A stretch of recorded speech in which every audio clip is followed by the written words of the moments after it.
don't see Ella.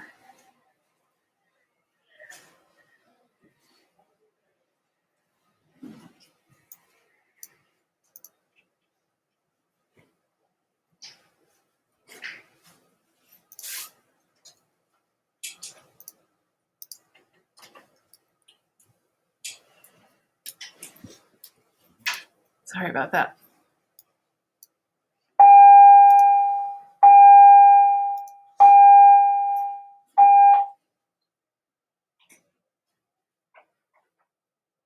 There's Abby. Salut, Abby.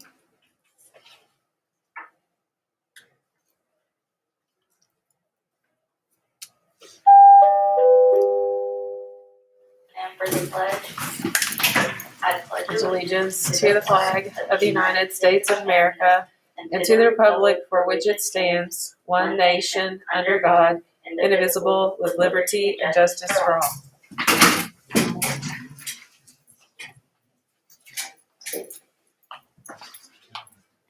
Ollie, Ollie, et Isabel.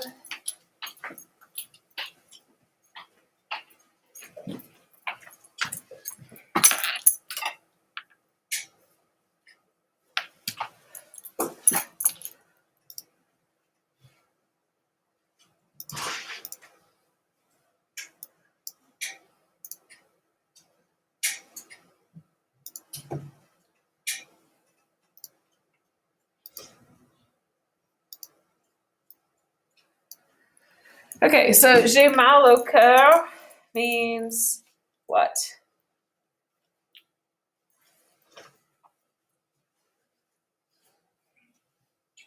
What hurts if you're green? Your stomach, yeah. Literally, this is awkward. I love how it's the first one. Let's start with the awkward one that doesn't make literal sense. Literally, cœur is heart, okay? But think of it in terms of like heartburn rather than like, gonna have a heart attack kind of thing. So they use mal au cœur for nauseated in that heartburning kind of way. The AU is because the word cœur is masculine, okay? AU is a contraction of ah and le, L-E. So you can't do j'ai mal à le cœur, à le has to combine to O, AU. J'ai mal au dos. The reason I'm standing up is number 2. J'ai mal au dos. My back hurts, yes. I have pain at the back. Where have we seen dos before? Any remembrance of the word dos?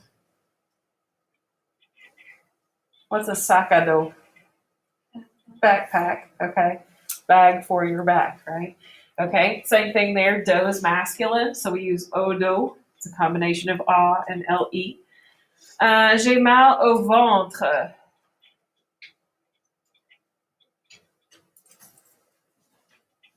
Thoughts on what that one is?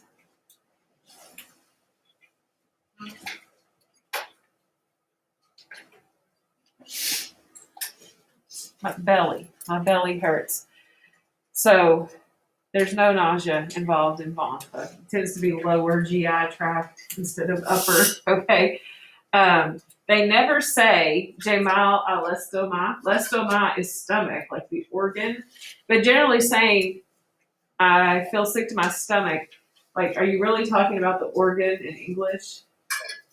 Not really, right? So kind of think of it that way.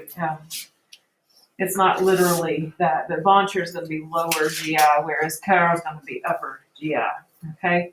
Ventre is also masculine, which is why we have the AU, combination of A and LE. J'ai mal aux dents. Teeth, yeah, my teeth hurt, right? Like a toothache kind of thing. If it's AUX, how many teeth is it? Just one. More than one. See how the AU is all the cœur and the dos and the ventre is just one. Dos has an S on the end, but how many backs does it even have, right? Just one. But dent ends in S, just like when we do je me brosse les dents.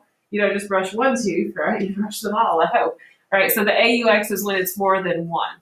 It's still pronounced O, and it's a combination of A and LES, okay? And you're only going to need that for things you have two of. Like you could say, j'ai mal aux mains, my hands hurt, j'ai mal au bras, my arms hurt, j'ai mal aux genoux, my knees hurt with the AUX. But if you only have one of it, like ventre, it's never going to be plural. Okay, we don't have second stomachs like birds. So, just make sure that, kind of keeping that in perspective as far as what's actually possible. J'ai mal à l'oreille, numéro 5.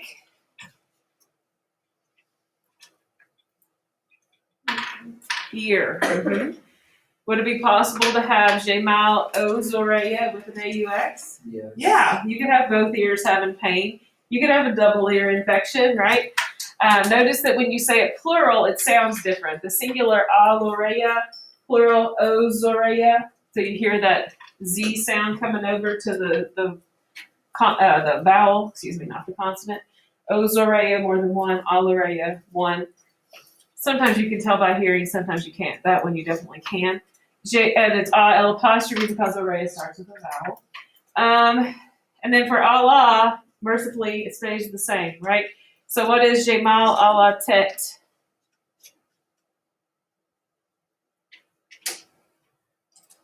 My head. There you go. I have pain at the head. J'ai mal à la tête. And the seventh one, j'ai mal à la gorge. What do you think? Throat. There you go. Sometimes people think it's neck, but generally, where do people put their hand if their neck hurts? I would think, kind of like in your spinal area there. So you'll see that word in a bit. So this is kind of the model to follow. We can talk about any body part hurting, and that's why we're going to take the head parts and the body parts here in just a sec. Are we good through 1 through 7? Can we move on? Okay. And remember, it's going to be in the video if you need it again. And some of these things aren't going to hurt, but it's still good to know what they are, right? Like I've never heard anybody say their eyelash hurt before.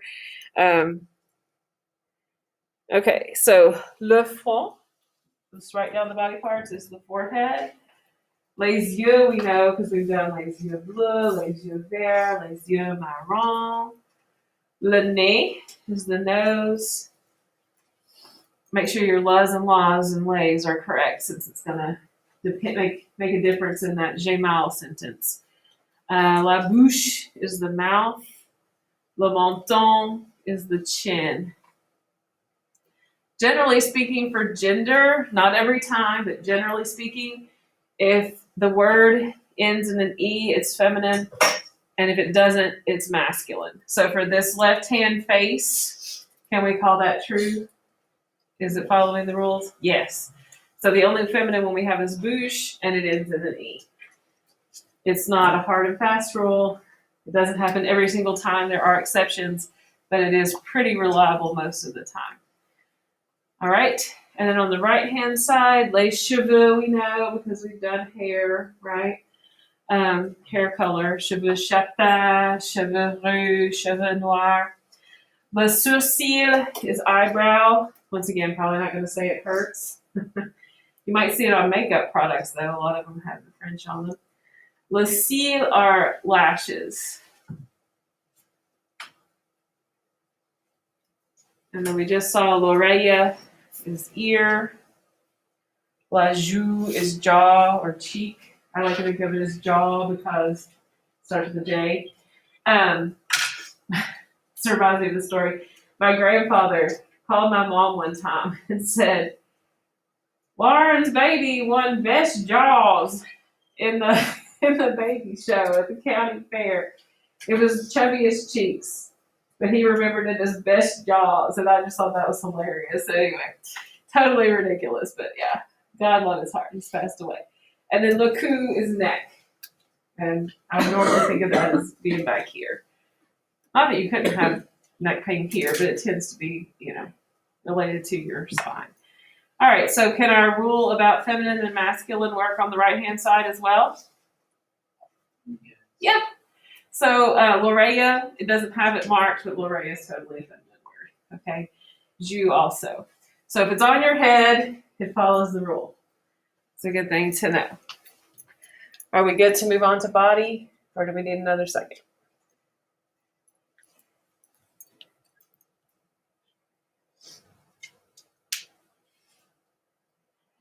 We can move. All right.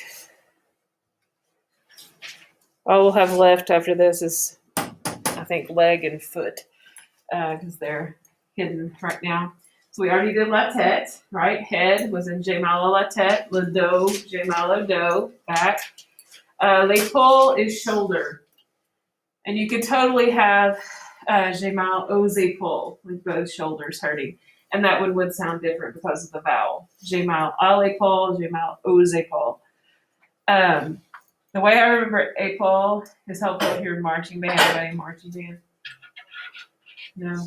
Well, the little fancy things that are on your shoulders, like on a uniform, are an epaulette, and it's based on the French word épaule. That's what makes me think of. La poitrine is chest. And then we have our exception to the it ends in E. It's feminine rule on this one, le ventre. So it ends in E, but it's masculine. We saw it earlier for belly. Okay.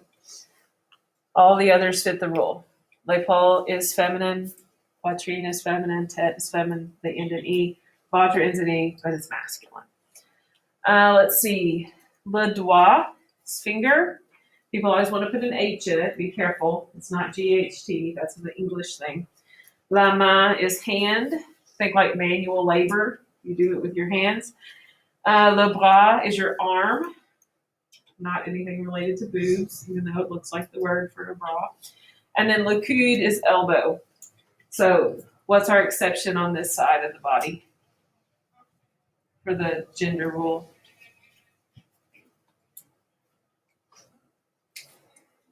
Got a couple, actually. Well, doigt doesn't end in E, and it's masculine, so that follows the rule. La main is feminine, but does main end in E? No, it's an exception. La main, feminine, even though it doesn't end in E. Le bras doesn't end in E, masculine. That works. Le coude ends in E, but it's masculine. So we have three exceptions to the ends in E, feminine, doesn't end in E, masculine rule. Ventre, la main, and le coude. The next one.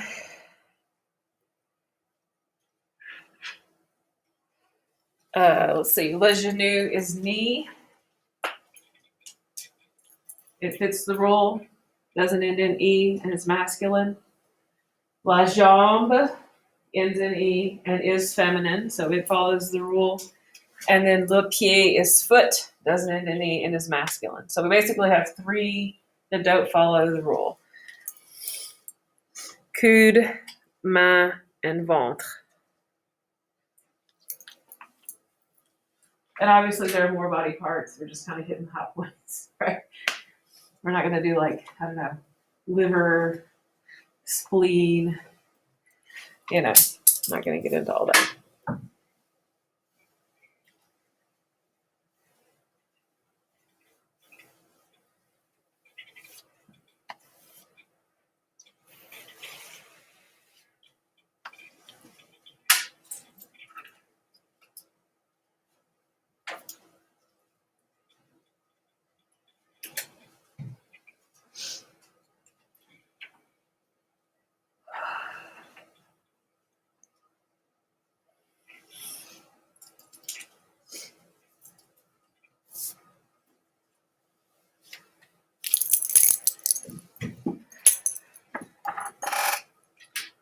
All right, so let's give this some practice. All right, how do we do? Let me make the print bigger. Let's see. My shoulder hurts. My hands hurt more than one. My neck hurts. My finger hurts. My knees hurt. And my foot, not food, my foot hurts. We're also going to be able to say for other people, like his something hurts, my or our something hurts, just not immediately. One day at a time.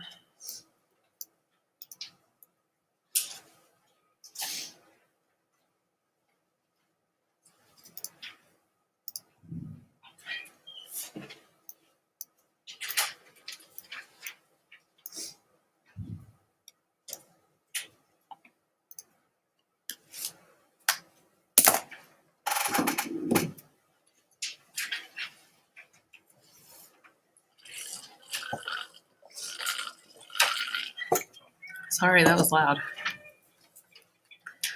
So all of them are going to start with Jamal. Gotta go ahead and type that one in.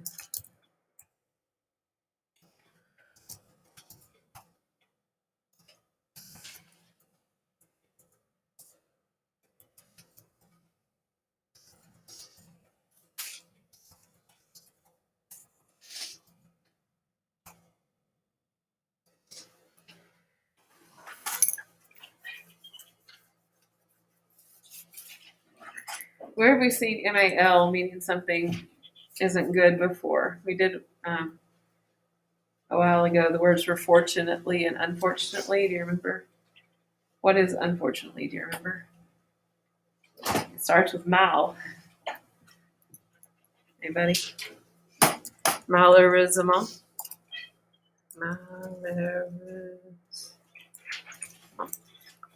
So yeah, mal anytime is bad.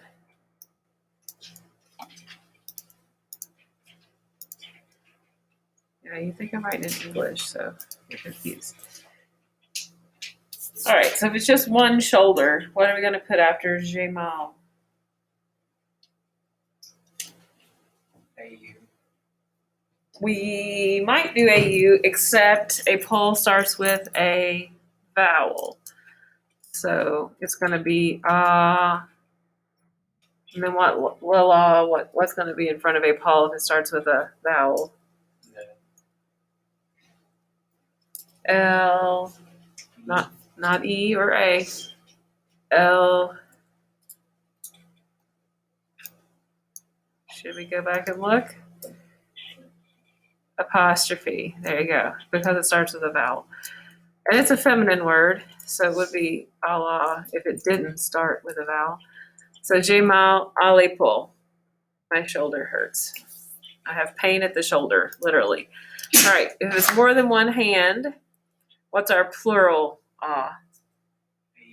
AUX. Excellent. Pronounced O still. And then hands are ma. And remember that O is a combination of ah and lay, so we don't need another law. So I have pain at the hands, more than one. And it doesn't matter that ma are feminine. When it's AUX, that's just plural. It doesn't matter if it's masculine or feminine. What about neck? O or Allah for neck. If we look at neck, it is masculine. So what do we use for masculine? AU. Jamal O Ku. All right. For finger, it's le doigt. So O or Allah?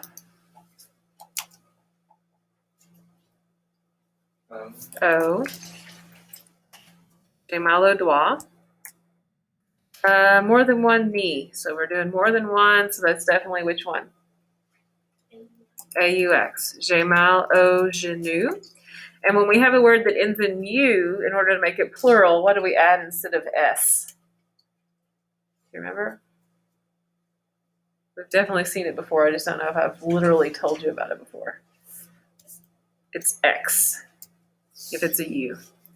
So Jamal au genou. Both my knees hurt. That was true before I lost my weight. Both my knees hurt all the time. If it's 1 foot, oh, we're all off. We see "la" in our notes. Other one. Oh, because the "la" is going to stay there. If you've got "la" in your notes, it's going to stay "la." If it's masculine, it changes to "o." So "je mal au pied," like that.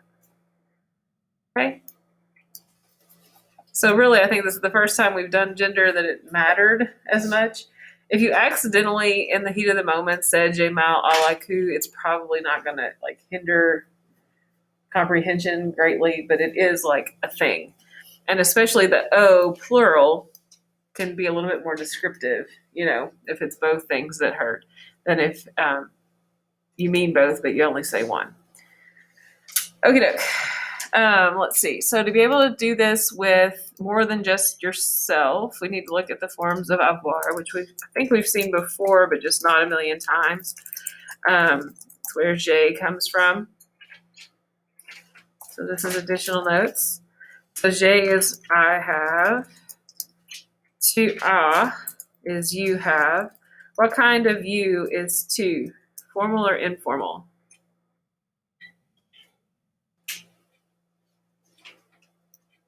If I say "Comment t'appelles-tu," is that for a police officer or a peer? It's been a long time since we talked about it, but we definitely have. It's the informal, and it's definitely singular also.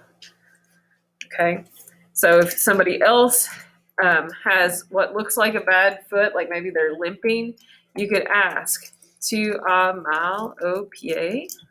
Does your foot hurt? Okay, that's a thing. Let's see. For il or elle, he or she or any one person, it's just "ah," which we've done before with hair color and eye color.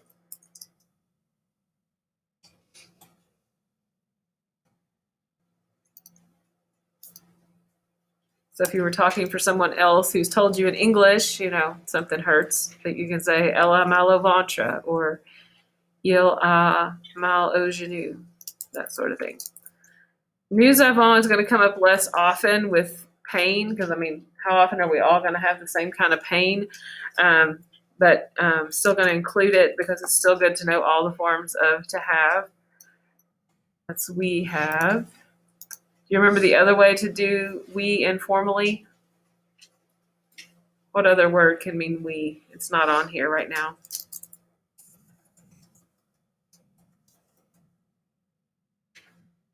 The "on." Remember that? On. That can be informally.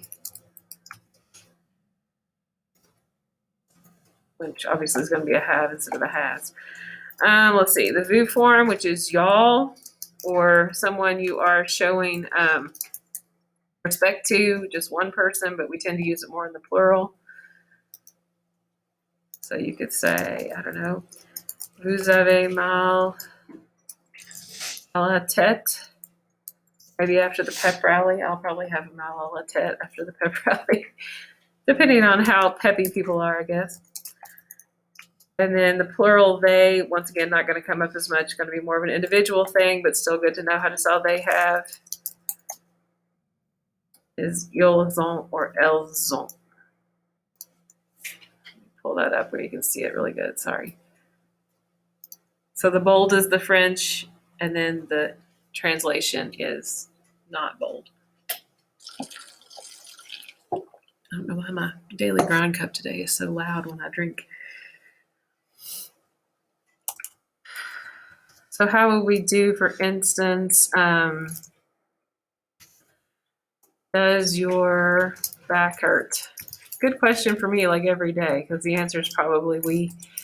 And that'll be, for you all talking to me, that'll be a formal one. Formal "you." Let's see. How about his legs hurt? Her chest hurts.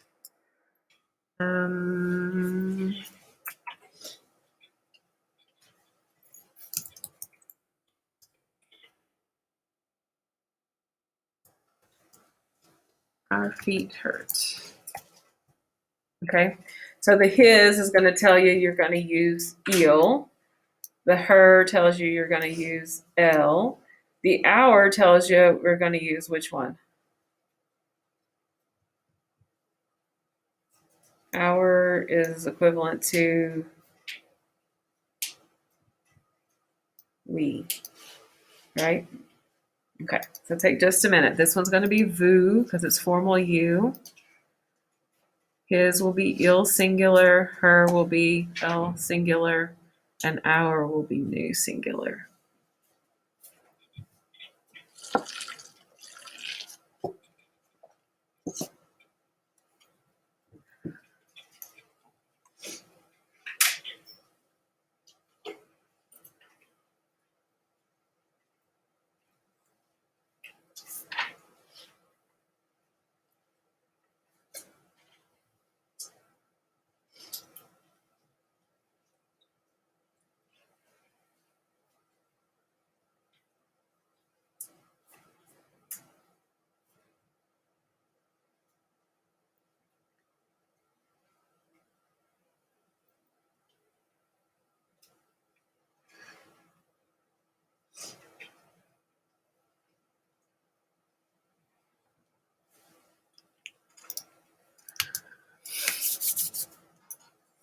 Okay, so how do we do you have, formal you have? Is it tu as or vous avez?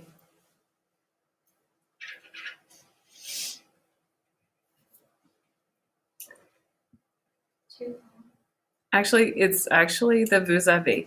I wrote you all, but it can also be formal for one person. So in a school setting, the teacher would be a vous. I would call you tu, and you would call me vous. That would be like part of like the hierarchy of people in the school. Kind of like here, just how we say, yes ma'am, no ma'am, or say Mrs. Kohler instead of calling me Lydia, that kind of a thing. Like we have our own little set. So we would do vous avez, mal, and then for back, are we going to do alado or odo or what? Should be at the top of your notes in those very first ones. We did back hurts. It's going to be O, yeah, because do is masculine, right? So we'll do vous avez mal au dos. And if you ask Miss Kohler, the answer is probably we, especially sitting all the time like this.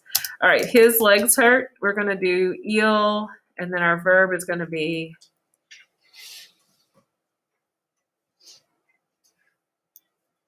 ah, and then mal. And if it's legs, more than one, how are we going to do the AUX, and then jambe with an S on the end. Il a mal aux jambes. For her chest hurts, we're going to change il a just a little bit. We're going to make it, how do we make it a girl instead of a boy? L, a, mal. And then for chest, we have poitrine. Is that going to be au poitrine or à la poitrine? À la poitrine. Why aren't you letting me type the ah? maybe I've got my cursor somewhere weird. Okay. And then our feet hurt. We're gonna do nu. And then how do we do we have? Nu. How do we say this? Avons. Nous avons mal. And then if it's more than 1 foot, we're gonna use, just like we did with legs, AUX, and then pied is going to have an S, like that. Okay, so enough of that for the day. Grammar everywhere. Let's see, we're going to move over to look at the answers to what you did with the video. So how much was the cost of the doctor's visit yesterday? Do you remember? If you don't, I do. I've seen the video every year for like 17 years. So, anybody? Yeah, 20 something. 22 I think it was 22. So how would that compare to a regular office visit here? It's like more expensive here. Unless you have insurance. If you have insurance, then you're good. But if you don't have insurance, they don't even hardly know what to charge, to be honest.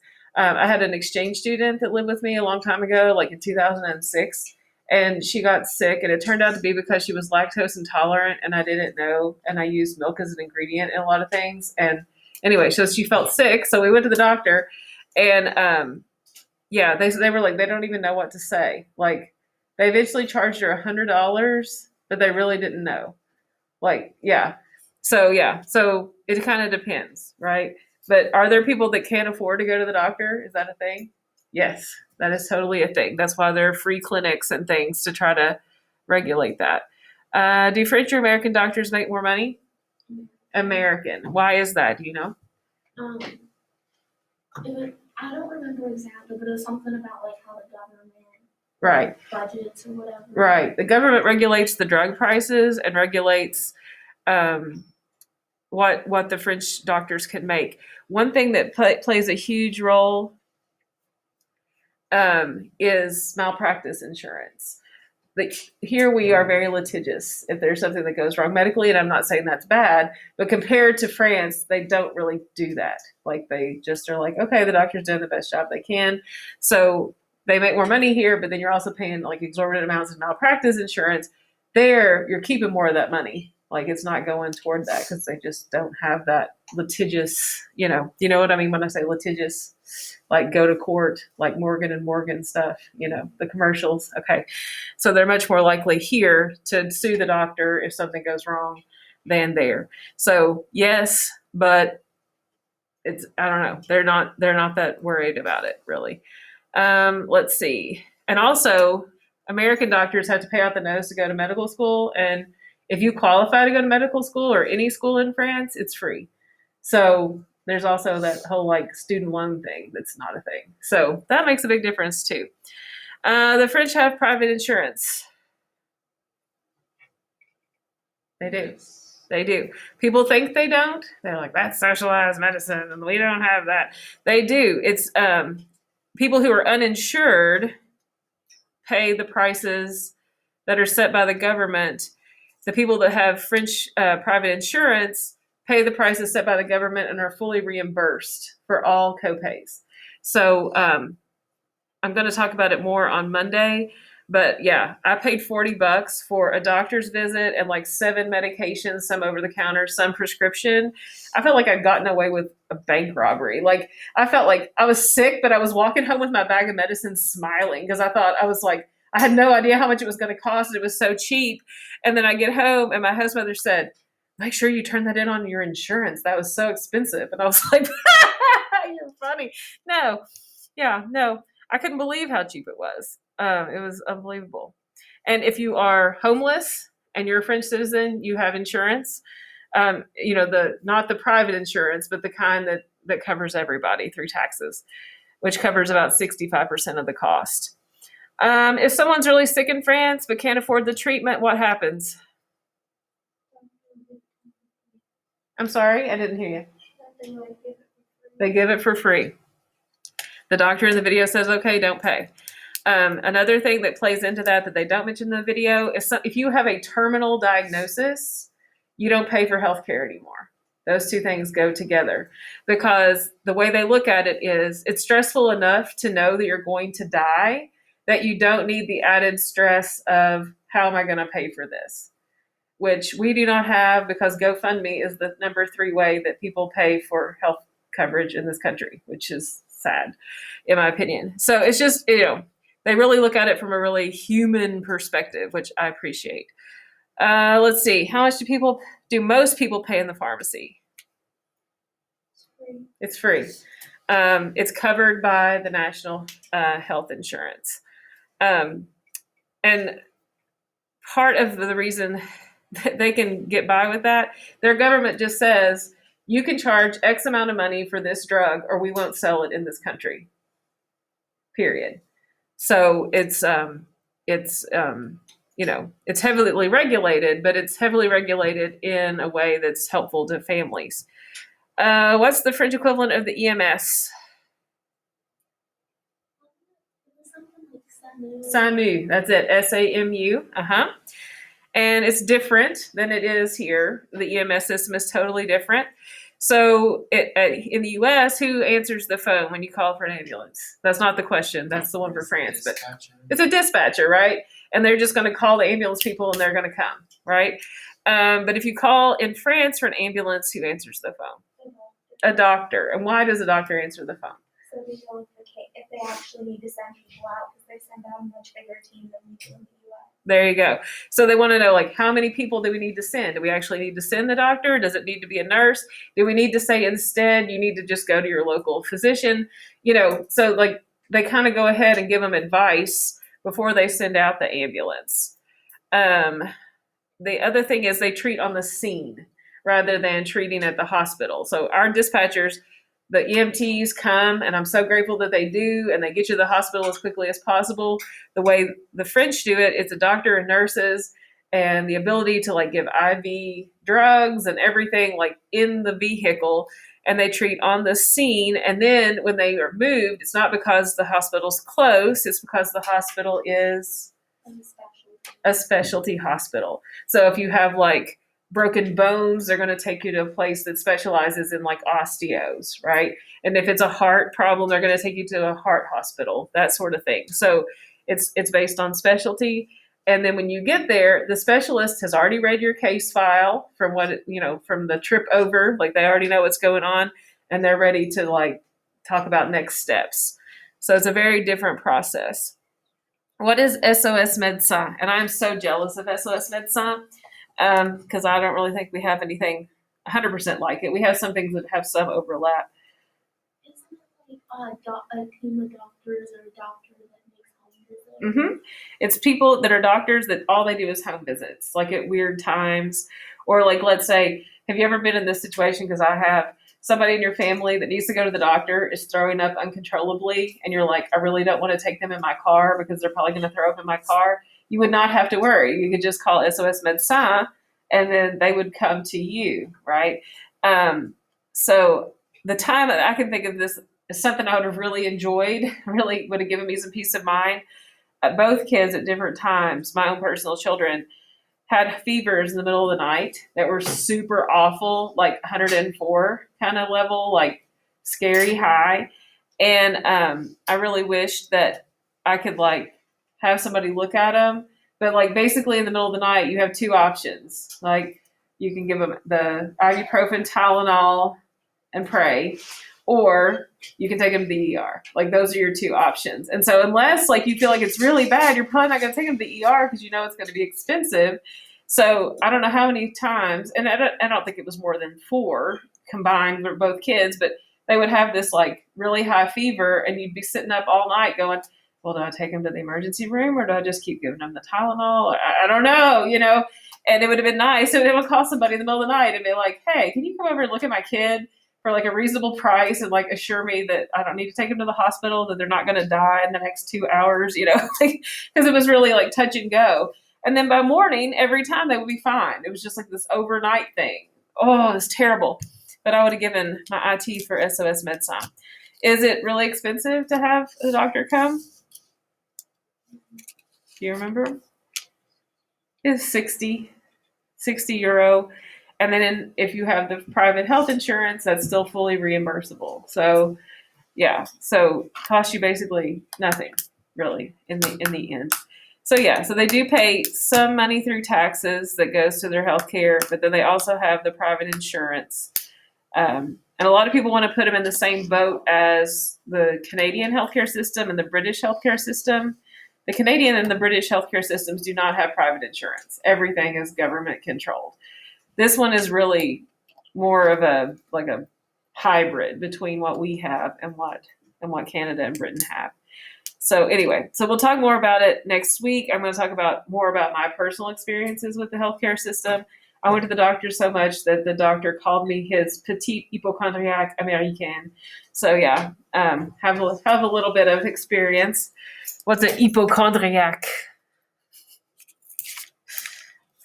Anybody heard of that word in English? It's close. I know what the word is, I just don't know. Hypochondriac. Somebody who always thinks they're sick. Yeah. I started having migraines when I lived in France. Okay, if you've never had a migraine before and all of a sudden you start having migraines, like you're pretty sure you're gonna die. Like it's really bad. Okay. And it was doubled by the fact that I needed glasses and I didn't know it. So like I would stay home because I had a migraine and I would read because I was at home and then the headache would get worse because I was reading. Like it was horrible. So I went to the doctor probably 6 times for that. Like I really thought he should do a CAT scan in my head. Like I was sure I had cancer. It hurt so bad. And he was like, no, if it hurts, then it's not cancer. And I was like, okay. So what the heck's wrong with me? Like this is crazy. And then the time when I went, it was €40 for the visit and the meds. It was like a sinus infection kind of thing.